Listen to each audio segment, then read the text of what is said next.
सुबह की पहली किरण के साथ ही सुमित के घर में कोहराम मच जाता था। यह कहानी है अंजलि की, जो एक संयुक्त परिवार में बहू बनकर आई थी। घर में सास ससुर के अलावा सुमित की दो बड़ी बहनें ममता और कविता अपने अपने बच्चों के साथ गर्मियों की छुट्टियां बिताने आई थी। इन दोनों ननदों का आना मानो पूरे घर के शकून की विदाई का परवाना था। सुबह के 6 बज चुके थे। अंजलि रसोई में चाय बना रही थी कि तभी ममता रसोई में घुसी और बोली, अंजलि मेरे लिए अदरक और तुलसी वाली स्पेशल चाय बनाना, और हाँ, गैस धीमी आंच पर रखना वरना जल जाती है।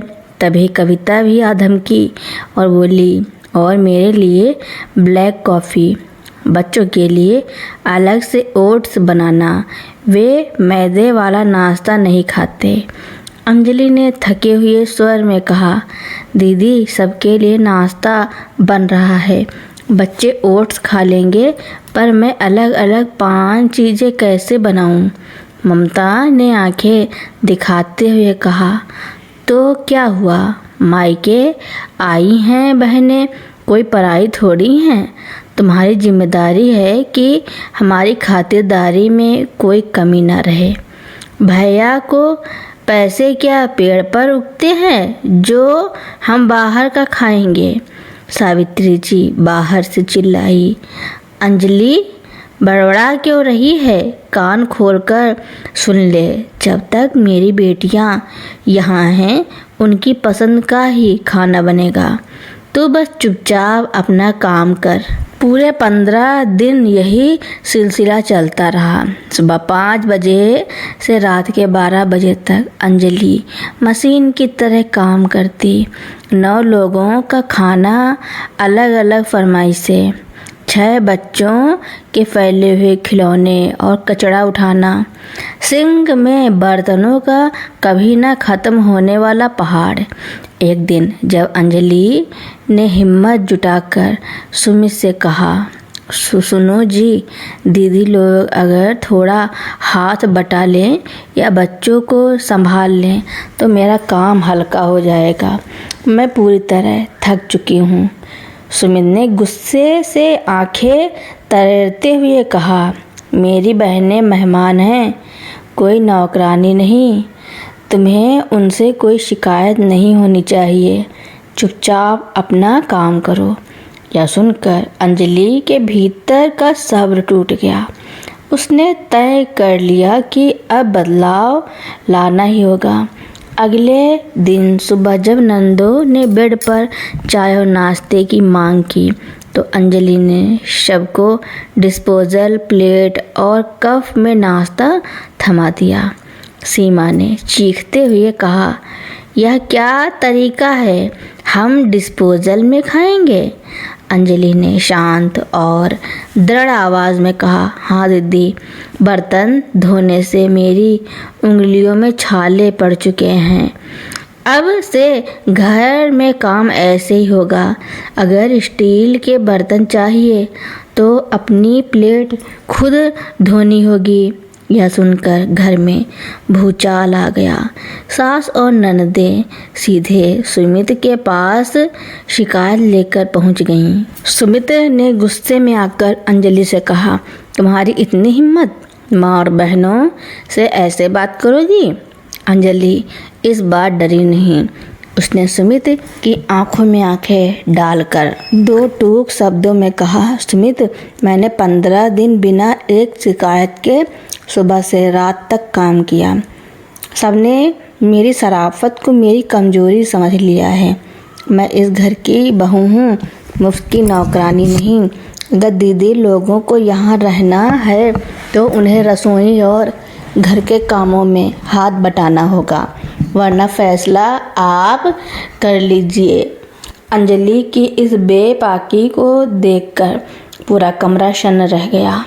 सुमित के पास कोई जवाब नहीं था, क्योंकि वह अंदर से जानता था कि अंजलि बिल्कुल सही कह रही थी। अगर अंजलि ने काम करना बंद कर दिया तो पूरा घर ठप हो जाएगा। सुमित ने पहली बार अपनी बहनों की तरफ देखा और दबी आवाज में कहा, दीदी, अंजलि अकेली कितना काम करेगी, थोड़ा बहुत काम अपना खुद कर लिया करो। सावित्री जी और दोनों नंदे भौचक्की रह गई जब उन्हें एहसास हुआ कि अब सुमित भी अंजलि का ही साथ दे रहा है तो उनके सारे नखरे हवा हो गए। उन्होंने चुपचाप अपने काम खुद करना शुरू कर दिया और कुछ ही दिनों में वे अपने ससुराल लौट गई। कुछ ही दिनों में ममता और कविता अपने बच्चों के साथ ससुराल लौट गई। उनके जाने के बाद घर का माहौल तो शांत हो गया था, लेकिन सावित्री जी के मन में अभी भी अंजलि के प्रति कड़वाहट भरी हुई थी। उन्हें यह बात चुभ रही थी कि उनके बेटे सुमित ने पहली बार अपनी माँ और बहनों के बजाय अपनी पत्नी का साथ दिया था। एक शाम जब सुमित दफ्तर से थका हारा लौटा तो सावित्री जी ने तुरंत मोर्चा खोल दिया। उन्होंने चेहरे पर झूठा दुख लाते हुए कहा, सुमित बेटा, देखा तूने, तेरी उन दोनों बहनों ने तो जैसे तैसे दिन काट लिए, पर मेरा दिल बैठ गया है। जिस घर में मेरी बेटियों की इज्जत ना हो वहाँ मेरा भी एक पल रुकना मुश्किल है। लगता है अब मुझे भी अपने छोटे बेटे राहुल के पास शहर चले जाना चाहिए। सुमित घबरा गया। वह अपनी माँ से बहुत प्यार करता था। उसने तुरंत कहा, अरे मम्मी, आप यह कैसी बात कर रही हैं? ऐसा क्या हो गया? सावित्री जी ने रोने का नाटक करते हुए कहा, कुछ नहीं बेटा, अब इस घर में बहुओं की ही चलती है। जो बहू अपनी ननदों को काम करने को कह सकती है वह कल को मुझे भी घर से बाहर निकाल देगी। मेरा इस घर में अब कोई मोल नहीं बचा। अंजलि यह सब रसोई से सुन रही थी। उसने चूल्हा बंद किया और बाहर ड्राइंग रूम में आ गई। इस बार उसके चेहरे पर डर नहीं बल्कि एक ठहराव था। अंजलि ने शांत लेकिन दृढ़ स्वर में कहा, मम्मी जी, आप क्यों बात का बतंगड़ बना रही हैं? मैंने कभी आपको या किसी को भी घर से जाने के लिए नहीं कहा। मैंने सिर्फ इतना कहा कि हर कोई अपने छोटे छोटे काम खुद करे ताकि एक इंसान पर पूरे घर का बोझ न पड़े। आप मेरी माँ जैसी हैं। मैंने कभी आपका अनादर नहीं किया। सावित्री जी भड़क उठी और चिल्लाकर बोली, चुप कर बेशरम, तू मुझे सिखाएगी?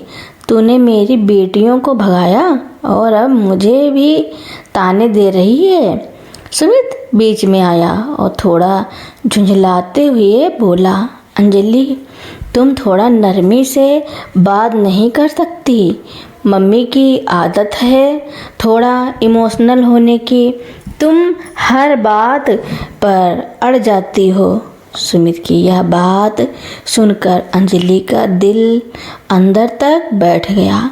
उसे लगा कि शायद सुमित ने अपनी बहनों के सामने तो उसका साथ दे दिया था, लेकिन माँ के दबाव में वह फिर से पुराने रूप में लौटने लगा है। अंजलि ने गहरी सांस ली और सुमित की आंखों में देखते हुए कहा, सुमित, अगर आपको लगता है कि मैं हर बात पर अड़ जाती हूँ और अपनी इज्जत बचाने के लिए बोलना मेरी गलती है तो ठीक है।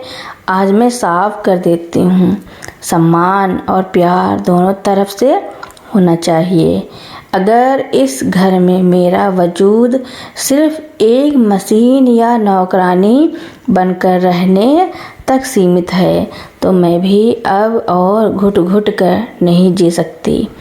अंजलि ने बिना एक पल गंवाए अपने कमरे में जाकर अपना एक छोटा सूटकेस निकाला और उसमें अपने कुछ कपड़े रखने लगी।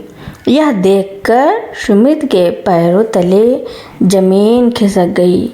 उसने कभी नहीं सोचा था कि बात इतनी दूर तक चली जाएगी। वह दौड़कर कमरे में आया और अंजलि का हाथ पकड़कर बोला, अंजलि, यह क्या पागलपन है? तुम सामान क्यों बांध रही हो? माँ की बातों का इतना बुरा क्यों मानती हो? अंजलि ने अपना हाथ छुड़ाया और शांत आवाज में बोली, पागलपन यह नहीं है सुमित, पागलपन वह था जो मैं पिछले इतने सालों से चुपचाप सह रही थी। मैं अपने मायके जा रही हूँ, कुछ दिनों के लिए नहीं बल्कि तब तक जब तक इस घर में हर सदस्य एक दूसरे के श्रम और आत्मविश्वास की इज्जत करना नहीं सीख जाता। आप अपनी माँ के साथ रहिए, मुझे अब खुद के लिए जीना है। सावित्री जी दरवाजे पर खड़ी यह सब देख रही थी। उन्हें लगा था कि उनकी एक और चाल कामयाब हो जाएगी, लेकिन सुमित के चेहरे का रंग उड़ चुका था। वह समझ गया था कि अगर आज उसने अंजलि को जाने दिया तो उसका बसा बसाया घर हमेशा के लिए उजड़ जाएगा। सुमित ने आगे बढ़कर अंजलि का सूटकेस बंद किया और फर्श पर बैठ गया।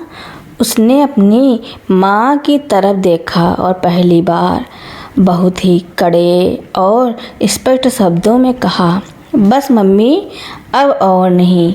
आप भी जानती हैं और मैं भी जानता हूँ कि गलती किसकी है। अंजलि ने कभी किसी का बुरा नहीं चाहा, पर हम सबने मिलकर उसे हमेशा दबाने की कोशिश की।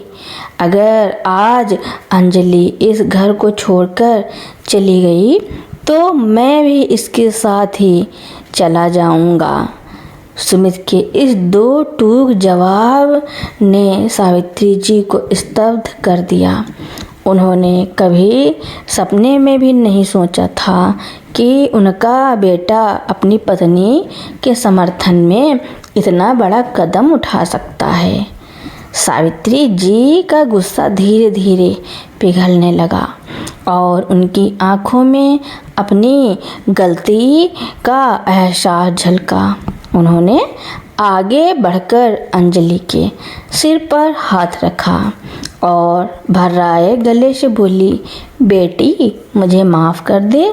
बुढ़ापे की जिद में मैंने यह नहीं सोचा कि तू भी थकती होगी।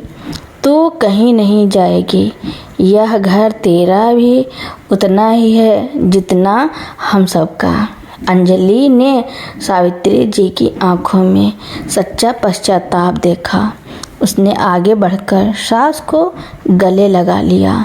घर का वह भारी माहौल अचानक एक हल्की और साफ हवा में बदल गया।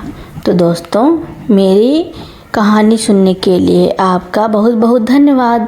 ऐसे ही नई नई कहानियाँ सुनने के लिए मेरे चैनल को लाइक, कमेंट, शेयर, सब्सक्राइब एवं बेल आइकन का बटन दबाना ना भूलना, ताकि मेरी नई नई कहानियाँ आप लोगों तक पहले ही पहुँचती रहें।